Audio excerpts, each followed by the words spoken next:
Money your science teacher.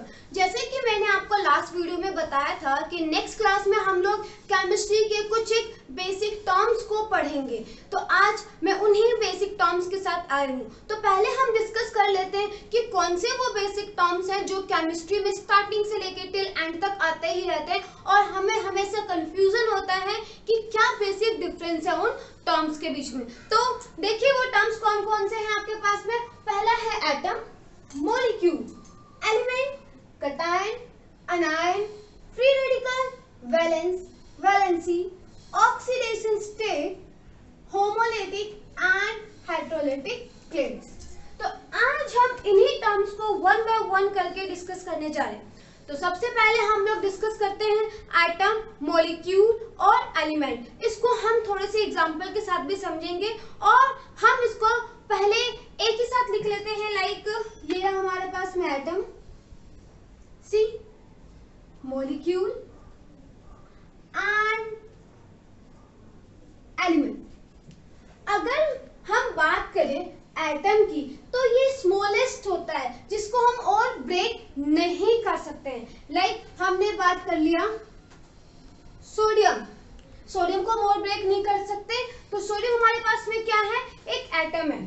या हम बात कर ले क्लोरीन, क्लोरीन क्या है, एटम है, क्योंकि हम इसको ब्रेक कर ही नहीं सकते, ये स्मॉलेस्ट पार्ट है।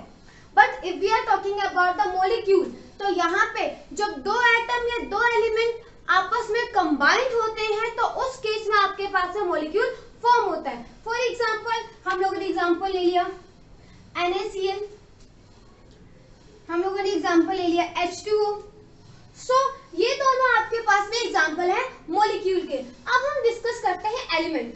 एलिमेंट क्या होता है, एलिमेंट होता है आपके पास जब दो सिमिलर एटम एक दूसरे के साथ कंबाइंड होते हैं तो हम उसे एलिमेंट कहते हैं। जैसे हम एग्जांपल ले लेते हैं, लाइक क्लोरीन था, उस क्लोरीन ने दूसरे क्लोरीन के साथ बॉन्ड बनाया एंड फॉर्म किया Cl2, so this is our element. अब हम दूसरा एग्जांपल लेते हैं, एक हाइड्रोजन था, दूसरा हाइड्रोजन था, दोनों कंबाइंड हुए तो फॉर्म हुआ आपके पास में H2। तो बच्चों हम यहाँ पे देख सकते हैं कि हमारे पास में एटम सोडियम क्लोरीन हो गया, मॉलिक्यूल हमारे पास में सोडियम क्लोराइड है, वाटर हो गया, एलिमेंट हमारे पास Cl2 और H2। अब यहाँ पे एक और चीज आता है डिस्कस करने का कि हमारा जो सोडियम है वो भी हमारा एलिमेंट के अंदर आता है। ठीक है, मतलब एलिमेंट आपके पास में प्योरेस्ट फॉर्म, मतलब जब आपके पास में दो या दो से ज्यादा सेम एटम कंबाइंड होते हैं तो हम उसको एलिमेंट कहते हैं। अब if we are talking about the molecule, तो जैसे मैंने अभी बताया था इसमें डिफरेंट टाइप के कंबाइंड होते हैं और एटम स्मॉलेस्ट पार्ट होता है। तो अब हम चलेंगे नेक्स्ट टॉपिक को डिस्कस करने के लिए, that is our cation, anion, free radical, valence, valency, oxidation state, homolytic and heterolytic cleaves. हमारा नेक्स्ट टॉपिक है बेटा cation, anion and free radical. तो इन तीनों टॉपिक को डिस्कस करने से पहले हम डिस्कस करेंगे होमोलिटिक एंड हेटेरोलिटिक क्लेव्स। तो पहले डिस्कस कर लेते हैं कि क्लेव्स वर्ड क्या होता है। क्लेव्स मींस ब्रेक, मतलब कुछ टूटा। तो सी जब हम लोगों ने बात किया होमोलिटिक क्लेव्स, किसकी बात की हम लोगों ने, होमोलिटिक क्लेव्स मींस मैंने बोल दिया आपका ब्रेक, एंड होमो मतलब क्या हो गया आपके पास में, सेम, यानी कि आपके पास में कोई भी ऐसी चीज जो टू इक्वल पार्ट्स में ब्रेक हो गया हो। तो सबसे पहले हम इसका एग्जांपल लेते हैं, लाइक हमारे पास में एक रोटी थी, उसको हम लोगों ने हाफ पार्ट में डिवाइड कर दिया, मींस ना किसी के पास ज्यादा ना किसी के पास कम, यानी इक्वल डिस्ट्रीब्यूशन। यानी अब इन टर्म्स ऑफ केमिस्ट्री की अगर हम बात करें तो हमारे पास में है लाइक Cl2, ठीक है। Cl2 का मतलब है कि we are having the bond like this, Cl and Cl, ठीक है। तो होमो था मींस बॉन्ड जो है आपके पास में बीच से ब्रेक होगा, बीच से ब्रेक हुआ यानी कि आपके पास में ये फ्री रेडिकल फॉर्म होंगे। क्या फॉर्म होंगे ये, फ्री रेडिकल। फ्री रेडिकल क्या होते हैं, ये हाईली रिएक्टिव होते हैं, मींस ये हमारे पास में फ्री फॉर्म में एग्जिस्ट नहीं करते। जैसे ही इन्हें दूसरा एलिमेंट मिलता है कंबाइंड होने के लिए, वैसे ही ये कंबाइंड हो जाते हैं। तो अब हम डिस्कस करते हैं हेटेरोलिटिक क्लेवेज को। तो बच्चों हेटेरोलिटिक क्लेवेज में क्या है, यहाँ पे हम लोगों ने बात कर लिया था होमो की जगह अब हम लोगों ने क्या लिखे यहाँ पे हेट्रो।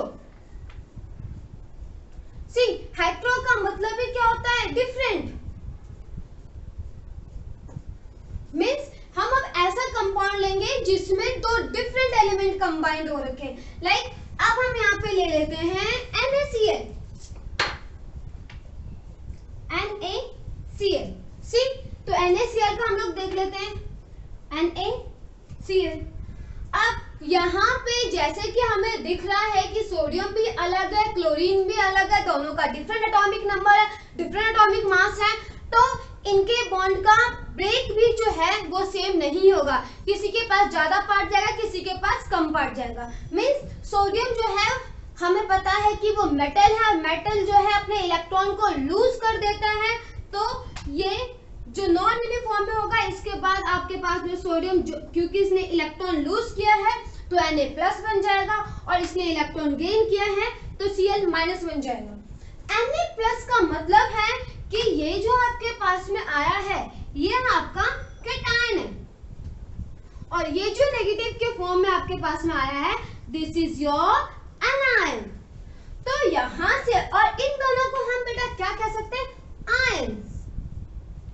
मतलब कि आयंस के दो फॉर्म होते हैं, एक होता है आपके पास में पॉजिटिव, एक होता है आपके पास में नेगेटिव। जो पॉजिटिव आयंस होते हैं उन्हें हम कैटायन कहते हैं, और जो नेगेटिव आयंस होते हैं उन्हें हम एनायन कहते हैं।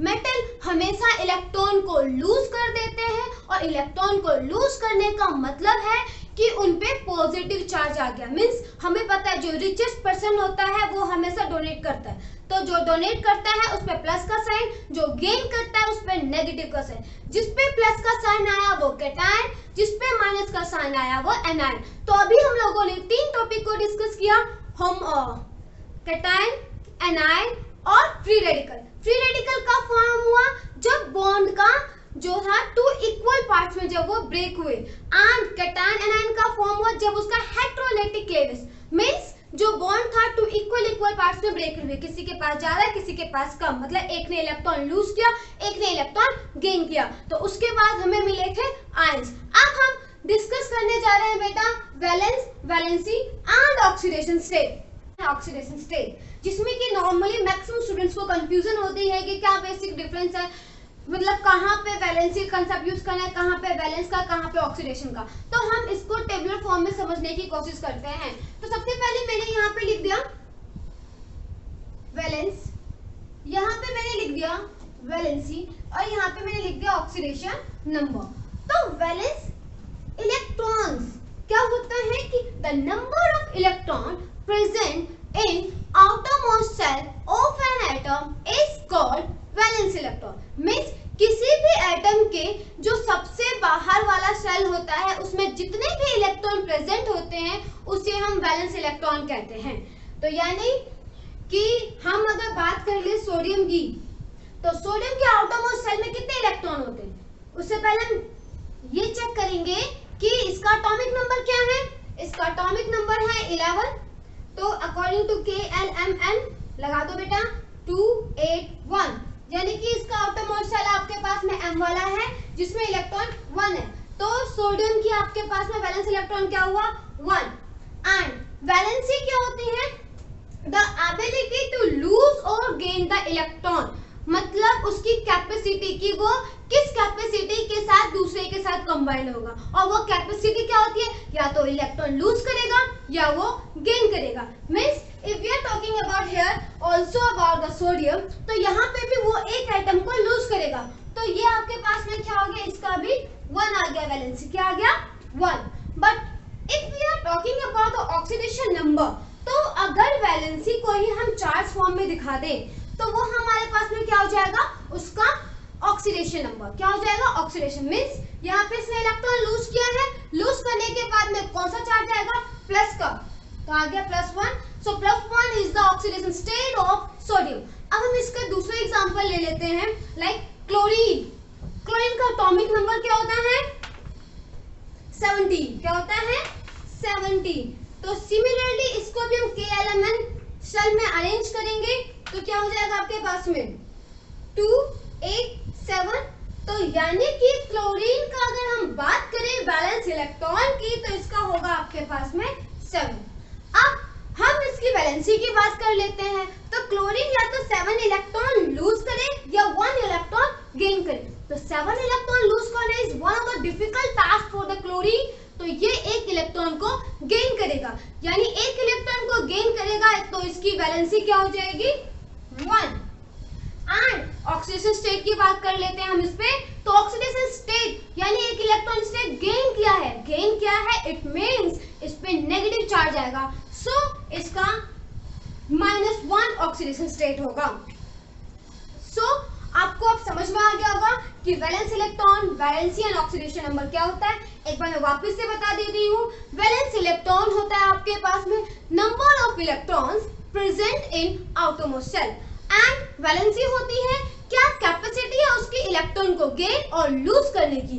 अगर मैं वैलेंसी का ही चार्ज फॉर्म लगा दूं तो वो उसका ऑक्सीडेशन नंबर हो जाता है। आई होप आपको ये जितने भी टॉपिक थे like atom, molecule, element, cation, अनायन, free radical, valence, valency, oxidation state, homolytic and heterolytic levels भी समझ में आ गया होगा। तो आपके पास कोई भी किसी भी टाइप का डाउट हो तो आप मुझे कमेंट सेक्शन में लिख सकते हैं। नेक्स्ट नोटिफिकेशन को जानने के लिए आप बेल के आइकन को क्लिक करें और अगर आपने अब तक हमारे चैनल को सब्सक्राइब नहीं किया है तो उसको सब्सक्राइब करें। I am money, your science teacher from MB grow institute. Thank you so much.